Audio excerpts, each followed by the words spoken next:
บายดีทุกคนยินดีต้อนรับทุกคนเข้าสู่ช่องของกิจสาวมาร้องสารเด้อมีก็คือทุกคนมีเนาะเป็นวันเกิดของคุณออโต้เนาะทุกคนเนาะเพราะว่า นี่เป็นมื้อวันที่20เป็นมื้อวันเกิดของออโต้เพราะว่าออโต้ครบรอบ1 ปีแล้วเขาก็ชิได้ออกไปเซอร์เยียไปอู้เนาะทุกคนเนาะเพราะว่าอู้พันได้เฮ็ดไล่อันเนาะทุกคนก็คือวันนี้เป็นวันเกิดของคุณออครบรอบ1 ปีทุกคนที่น้ำให้กระตุ้นไปเดี๋ยวกิ๊กจะพาทุกคนออกไปหาน้องออโต้กันทุกคนว่ามีน้องคนเฮ็ดย่างได้แล้วเนาะทุกคนเนาะเดี๋ยวกิ๊กพาทุกคนไปกันนี่ทุกคนตอนนี้กุ๊กกิ๊กมาฮ้อนเหือเลยอู้แล้วเด้อแต่ว่าตอนนี้ท่านออกมาเอาเขียกทุกคนตอนนี้เพิ่นคอเป็ดอยู่มีคอเป็ดอยู่โอ้ยกุ๊กกิ๊กมาเพิ่นเฮ็ดเรียกแล้วก็เปิดเลยเกือบแล้วเบิดเลยเข้ามาก็ฮอตประมาณตอน3 โมงเนี่ยนอนเพิ่งตื่น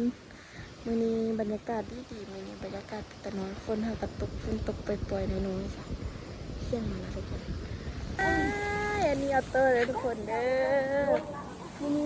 นี้วันเกิดน้องออโต้แม่นบ่ออโต้หากระตื้นนอนบ่ออโต้หากระตื้นนอนเลยทุกคนออโต้มาเฝ้าหาตื้นมาเฝ้าหาแม่นบ่นี่วันเกิดออโต้บ่นี่นะโอ้มีมาแฮปปี้เบิร์ธเดย์ออโต้เด้อนานบูดมันน่าก็นอนตื่นแบบแล้วก็มีออโต้อ่ะ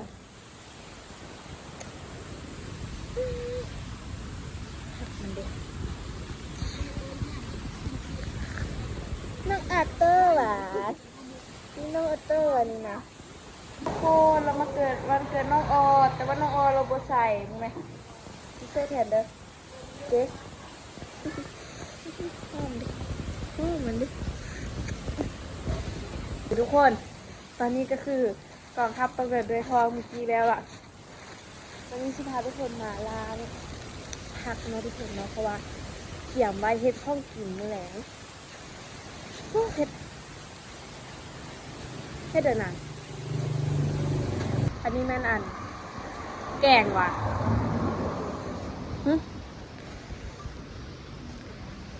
ต้มเลือดต้มแกงแล้วอันนี้มันเห็ดลาบว่ะ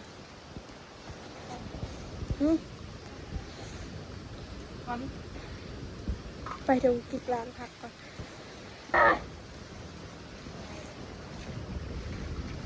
ไอ้กับเงยจาวเงยท่าน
นอนเลย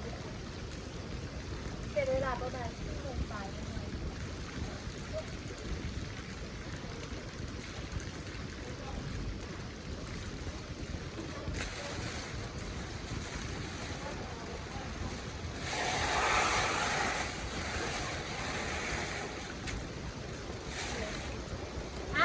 เพียงเยอะอันนี้แพงโกงตัวว่ะเรื่องว่ะโอ้ยคิดว่ากล้องเรื่องกล้องที่ดำกล้องดำทุกคนเลย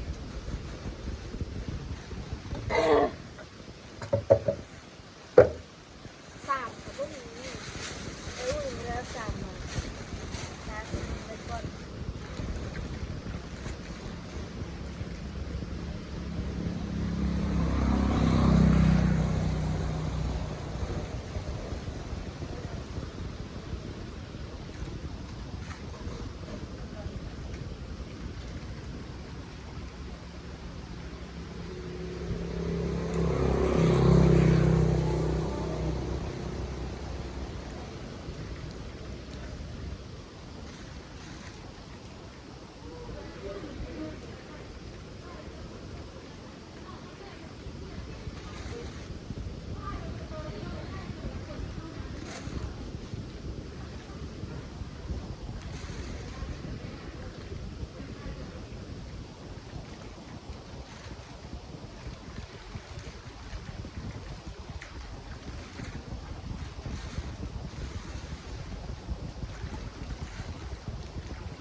จะเป็นตอนนี้ก็คือเริ่ม มันดีเลย แต่งกลิ่นเนาะทุกคนเนาะอันนี้แม่นตัวเห็ดลาบน้ำมันขึ้นว่ะค่ะนะอันนี้แม่นมี่ทุกคนนี่เพื่อสีเห็ดตัวมี่ไวๆสิมึงก่อนแซ่บ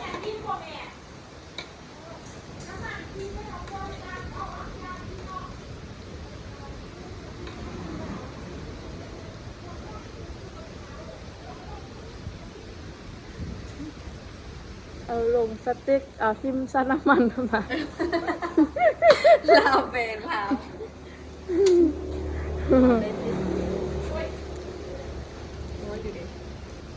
เราไปแล้วเด็ก จะพู โอ้เอาตัวนี้บุมาเฮ็ดเวียกไว้เอาตัวนี้นะ เขาเป็นเจ้าของวันเกิดนะวันนี้ขอต้องดูแล ขอบคุณ เนาะไล่เนาะเอาไว้คว้าไข่ไหมนะ ข้าวแกงแพ้ข้าวแกงแล้วค่ะ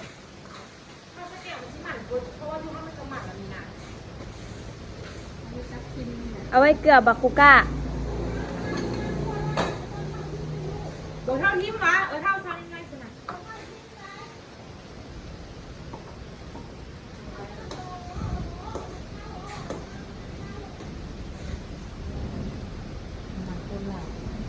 เนาะเอาไว้คว้าไข่ เป็ดเคยได้ยิน เนาะน้ำมันเป็ดออกไล่ๆเนาะ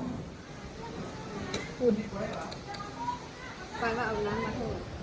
เนาะเอาไว้ไปคว้าไข่ ได้ ได้ดิเนาะแต่มันก็คือสีขาวเป็ดทำแหละ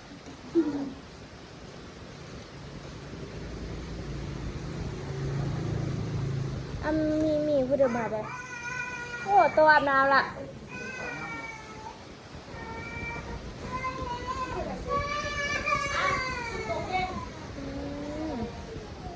น้ำเลือกไว้ห้อยสะดอกน้ำผึ้ง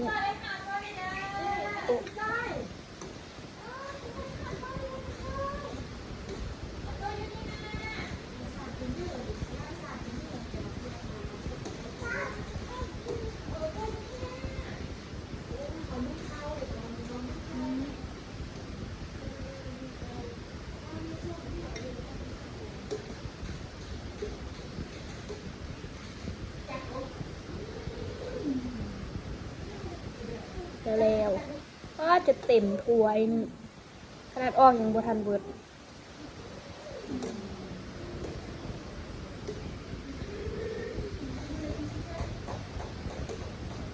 เอาไปคว้ามีดต้อนเลยแล้วก็แล้ว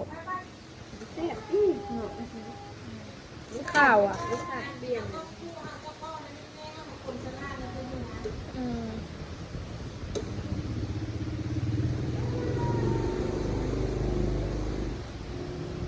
กินหนังพ่อก่อน ตอนนี้กำลังลงมือ ไปว่าเขาอีก เนาะอู้โรฝีมือ น้ำมันอันนั้นก็ต้องเอาจิ้มหมวนทุกก็ต้องเอาไปจิ้มเนาะ มันเกิดลูกชาย มันฉันจะต้องเครื่องปรุงใส่เลย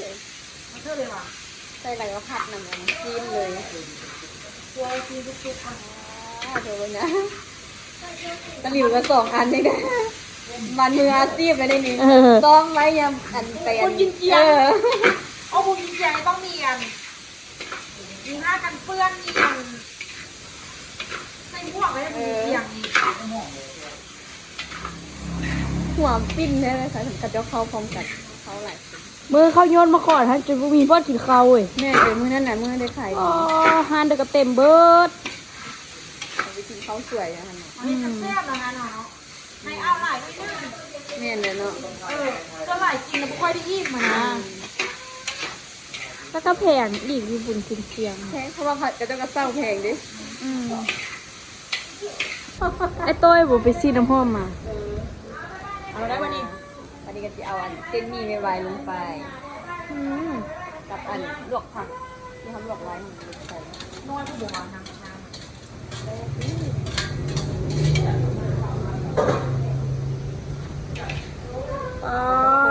ต้องให้ เรียกว่า ตุ้ เล็ ย บตะ บอ หลิว ก หัก ตะลิวที่ฮักมันบ่แข็งแฮง มันอ่อนด้วยนะ ต้องให้ตุ้ยบอกมาช่วย อ้าวมอใหญ่เลยเนี่ยแต่ว่าเบิ่งที่กล้องคือบ่ใหญ่บ่หลาย เนาะ เบิ่งนี่เขาเบิ่งนี่ แล้วก็ง่ายกว่า ง่าย แม่ หลายอีกเอาโต๊ะหักซะมาใครเจ็บสวยหักนักตัวสาวไปคำ โบ นี้ เล่ เออ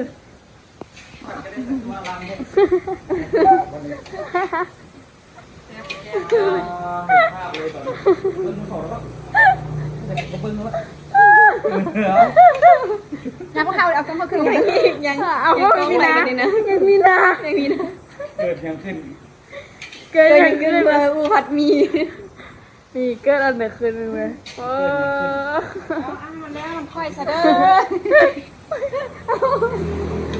ไปที่เจ้านี่เนาะ มันอันเข้ากันละกันได้ ปิดแค่กันเนาะ คิดระวัง หอยย่างก็ใต้เขาดีหรอโอ้ ซีไหมว่าซีเพื่อได้ไหม ปลาบัวน้ำมันหอยก็จะอิ่ว ยังไม่ได้ชิมเรือเลยดมกินแล้วมัน ปลาปักซิบ ซีไหม อันตะหลิวจนคด ไอ้อูบ่ปิดแก๊สก่อนวะ ส่งหน่วยกระตายกันไหม จุดอ่อน ส่งให้เตยไปเสี่ยงดวงก่อน ทันไปเฮ็ดบุญกินเจียงแล้วเฮ็ดเป็น2 อาทิตย์ ไปพัดไล่คนนี้ได้นี่นะคะพี่บุญเกียง ได้เงินอันตั้งแต่อัน3แสนสิให้ก็คักฝันขึ้นกำไรมาได้ผลละ3แส มัน นคือประสบการณ์นะ โอ้พี่ไข่กับผู้ใส่เลยว่ะโอ้ เมนเดนโฮ ถ้าที่ไทยนำอันอยู่ในอันครัวมีนี่ก็เอาเทเอามา ไม่พ่อมัน เพชรพงษ์ตีเบิ่งสินะ การเด็กสมบูรณ์เลยเป็นอะไร เอาดีๆเลย ปิดกล้องเลยปิดกล้องปิดกล้อง ย่างอย่างว่าเพราะว่าจะอิ่วกับน้ำปลาน้ำมันหอย เด้เมื่อกี้ยามันเค็มเลยเนาะ ไว้ปรุงเค็มๆแล้วเนาะ บึงมีดูแล้วมันกะแรงพร้อมน้ำหน่อยพร้อม จ้าไปตื่นน้ำ ตื่นแล้ว เติมน้ำแล้วก็ใส่สิ พ่อตะลิว ไปเลยไปแก้ให้ได้ ซีดพอดีเลย ฮะ จีนเธอพอดี แต่ว่ามันน่าจะว่าเข้าอ่ะ หรือว่ายังควรบอกเขา ยังคนบ่เข้าตีไอ้ เค อู รื่องมีจะเลยใส่ระบบ ไป ซื้อ แล้ คน ว ละนะ ใส่เป็นผัดจีนที่เครื่องมีอ่ะนี่ที่น้ำจีนมาละแต่ว่าใส่น้ำเนี่ยมันก็ออกจากน้ำมาอีกเบาไปมันจะแยกตอน ไป บ้า บ้าง นบุกมาคนบุกเข้าไป เบิ่งนี่ เอาเบิดเอาไปเอามา เบิ เบิ ด ด นี่มันรู้สึกว่าตกลงเข้ากัน มาเอาน้ำมาเสิร์ฟอีกแล้วก็ แต่ว่าเดี๋ยวมันเข้าพอดีแซ่บแล้ว ให้ไอ้ตุ้ยได้คนไอ้อู มองให้อูนอ่ะ เปลี่ยนอะไรบอกเขาว่านะที่เขาจะ ผม มา เล่นดาวดงกับแม่มีน้ำยังก็กินเขาก็เคยเจอเหล้าตลอด ซึ่งก็เอาเมื่อเนาะดื่มน้ำยังไง ทุกคนตอนนี้ไปช่วยเวียกน้องคุณออมมาแล้วเนาะทุกคนเนาะไปเป็นนันเทคนีน้อยนึงแล้วก็มา เพราะว่าที่ไปท่านพอดีเป็นความเพชรเรียบร้อยละแล้วคนเรียบร้อยแล้วแต่ว่าที่ท่านไปเพื่อเรียกมันเนี่ยเซฟเกินเนาะทุกคนเนาะไซส์ซอยกับไปเนาะทุกคนแล้วก็คือมื้อนี้เป็นมื้อวันเกิดของน้องออโต้คมพร้อม1 ปีเนาะทุกคนเนาะแล้วก็ค่ะเฉลิมฉลองเพราะว่าเป็นคมพร้อม1 ปี